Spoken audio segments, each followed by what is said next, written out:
Welcome to SADTU Online Television. One of the highlights of the Limpopo SADTU Teacher Awards was the announcement that two of our members will be representing or receive scholarships to go to America.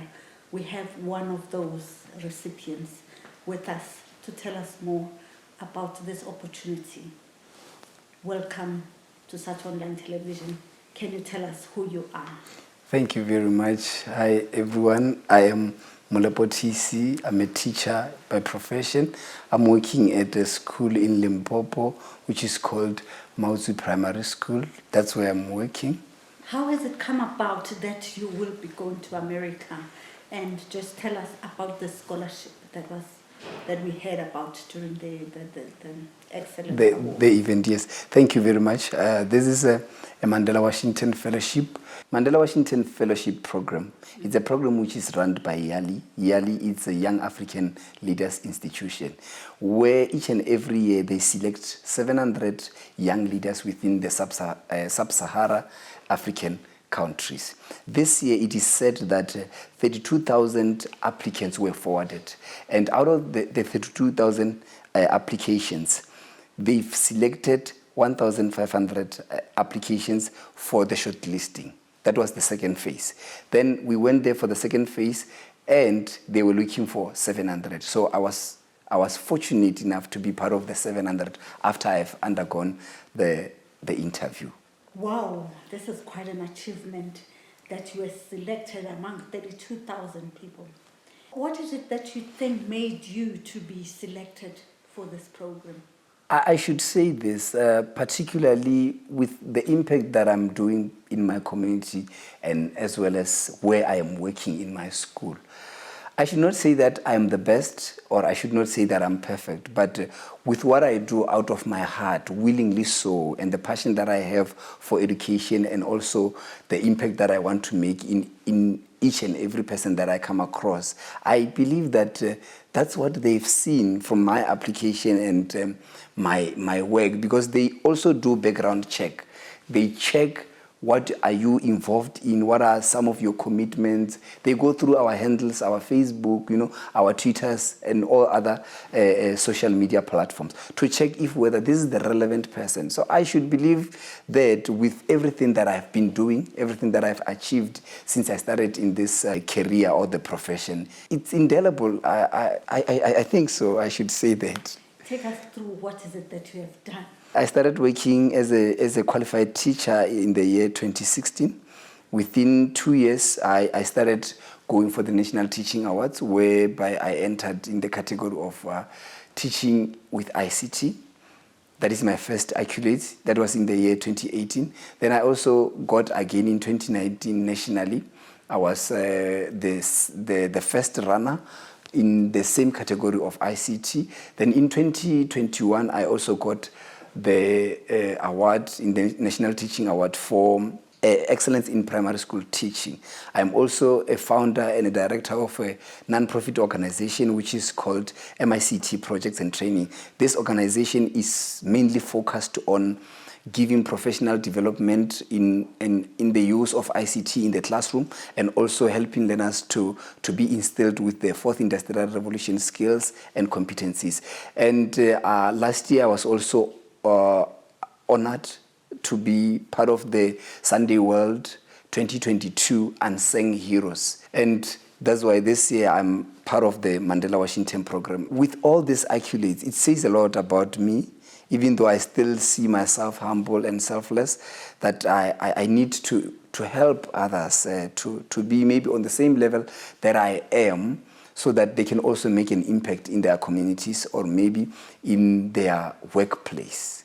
Yes. You have less than a decade in the profession, if you say you started in 2016, and within the space, which is less than a decade, you have achieved so much. What drives you? Passion. I've got passion in changing lives.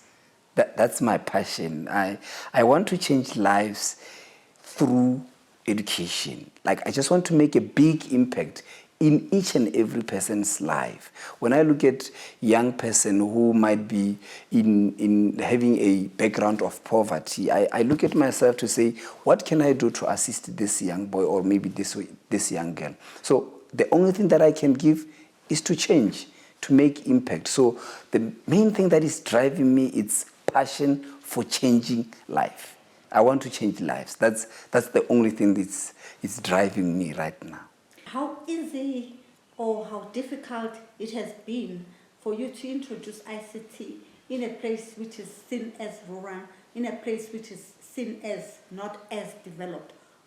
Was it a challenge?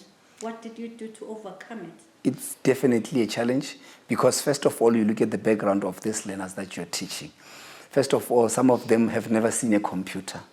Some of them have never even seen a smartphone. They do not even own them. In their homes, they do not have Wi-Fi. So it's a very, very big challenge. I still remember when I started, I had to use one computer. Sometimes I had to ask cell phones from other educators so that I can at least make these learners see how interesting the use of ICT is. And now with what we are doing, since we have tapped into coding and robotics, even though we are still at a very low level, I can see that these learners, they like this. They are enjoying what they are learning. So that thing is the other thing that makes me not to stop, to go forward, regardless of all the challenges that I come across in terms of ICT devices, resources, and also at rural areas, you find that public schools are overcrowded. There's no way that you can be able to use these ICT tools at ease. And we are also struggled or challenged by theft. You know, there are many schools which have lost computers and other ICT devices. So with all these challenges, still I rise. I just continue to work hard because I believe my mission should be accomplished. When you started, with your ideas, was there a perception that perhaps you are ahead of time? Definitely. Imagine working at an institution where you are led by grown-ups. They do not even understand these things, ICT things, whatever the devices or the applications that you are talking about. It was like, these things cannot be done. You are at a rural place. These things are for white people. You cannot do this. But with how I have risen, with how I have come on top, it says a lot because I did not stop, regardless of all the perceptions and all the ideas that people had about the use of ICT in rural areas. Now, most schools are trying to follow what we've started. Just explain to me the journey of lobbying, having to convince your seniors, being a junior, coming to a school straight from university. Yeah, I should say with the first leader, my principal, Advocate Mahaba, may his soul rest in peace. He was a very visionary man. He was very supportive. Regardless of all the challenges that we had, he was supportive. Some of the knowledge that I've acquired, or maybe the information that I have, I've acquired that through self-help. Learning things maybe on YouTube, sometimes going for workshops at very far. I still remember there were times where we went for a 3-day seminar on ICT at Northwest. I was still new, trying to learn. But now things are becoming easier because people start to see that ICT integration is more important, and these kids of this nowadays, they enjoy learning through these ICT gadgets. Would you say, were you prepared enough at university? Were you prepared enough for what you received when you entered school, when you started teaching? Definitely not. Definitely. Because remember, when you are in an institution, university, you learn more about theory part, right? And when you you tap into the practical part, like you're like, this is totally different from what I've learned. You have to adjust your relationship with your colleagues and sometimes perceptions, how you see things, perspective, all those kind of things. So it was totally different. But right now I'm adjusting myself with everything that is happening. What I can say, what I see is that you are a true embodiment of what a SADTU member should be. You are a true revolutionary professional. You are a SADTU member. And there is this perception that SADTU members are not giving all into the profession. They are not treating the profession as a calling. Not everyone is not giving. You might not be able to see everyone, but there are people who are like me out there. I should believe that. There are people who are like me who are doing more than what it takes to make sure that these children, they get quality education. Not all members of SADTU are like that. If somebody has seen one person, I know sometimes they say one rotten potato spoils the whole bag. But I should say out of that bag, there is almost 95 potatoes that can still be taken out and do the right thing. So if maybe somebody has seen one person doing wrong things, wearing a SADTU regalia or maybe wearing something of SADTU, let that person change his mind about what he's doing or what he did. Because it's not that the mission and vision of SADTU is for us not to work. No. What SADTU wants is for teachers to bring change in education and also strive for quality education and quality teaching. SADTU members are more prevalent in rural and township schools. Wouldn't you say that they are the ones who are subjected to more challenges in that they have to dig deep within themselves to help that learner there in terms of not having as many resources as teachers in former Model C schools? Yeah, it's true. Most SADTU members are found in rural areas where there are many challenges, your socio-economic issues, there are many of them. But I always say, as a coach and a mentor, I always say that we were created to create, regardless of what you have. Use whatever that you have at that time to do what you are supposed to do so that you can change somebody's life. Even if you come across challenges, use that or see that challenge as something positive that can open up for you to do good. We were created to create. We should create new things in these learners' lives. We should at least bring change. And when you bring change, you're not only changing this learner's life, but you're also changing the situation from home. That those kids, they're from very, very poor families. So if you change his life, definitely he's going to change his family's life. So we should do whatever we have to do in order to change this, everything that we can come across in rural areas, regardless of all the challenges. Let's use those challenges as positive things that can help us.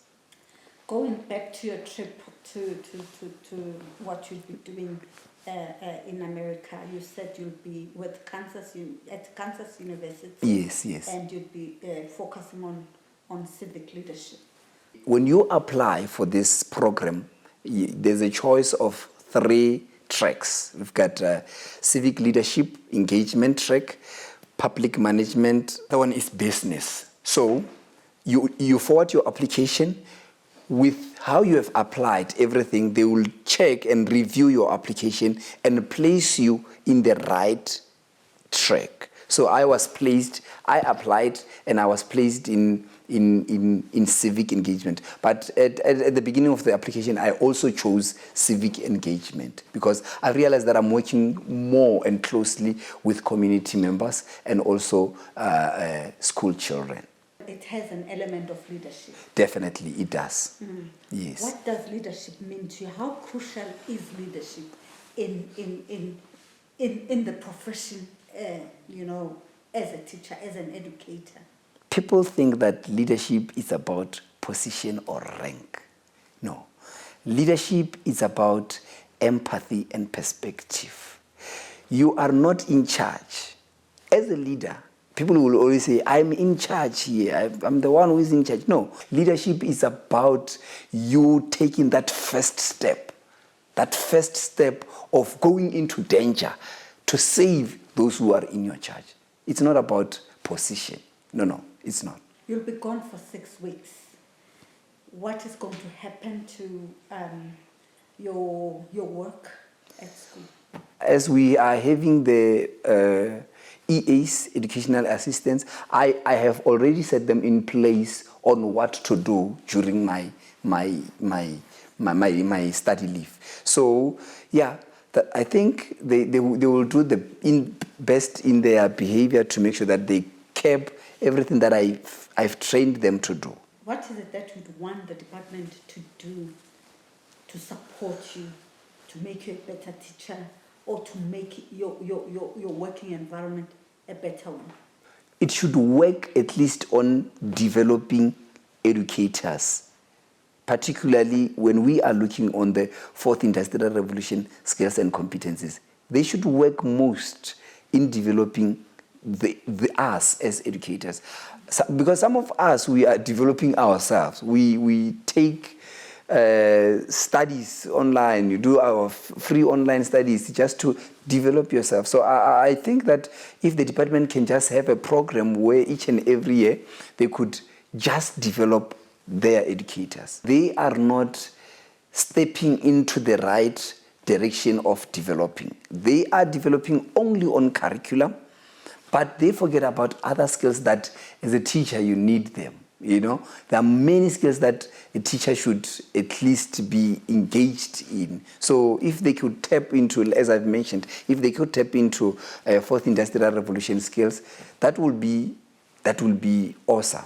Not only they are looking for coding and robotics as one of the skills. There are many skills that are for fourth industrial revolution or 21st century. So at least if they can develop educators on those skills, you know, your problem solving, creativity, critical thinking and innovation, you know, leadership management, your artificial intelligence skills. So those are some of the skills that are lacking in the system or in the educators.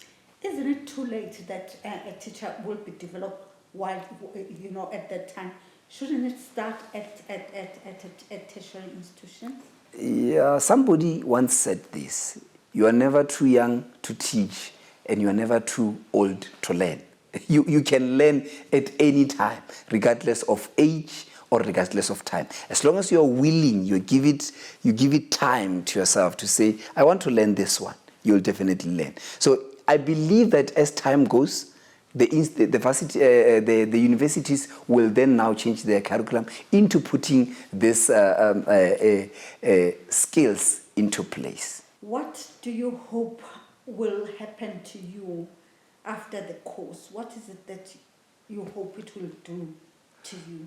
Definitely it should change how I am, how I view things, because we are going to learn a lot about other countries. We will be engaging with many young leaders from different countries within the continent. So it should change how I see things, my perspective, you know, my ideology about diversity and inclusivity. It will definitely change me and upgrade my skills on how I view things. What message would you give to other SADTU members about being lifelong learners and about seizing opportunities and about being focused on bringing quality public education for all?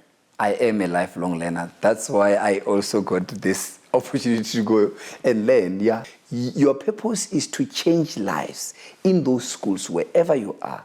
Make sure that you make an impact in those kids' life and change them. Comrade Petunia, you are welcome on SADTU online television.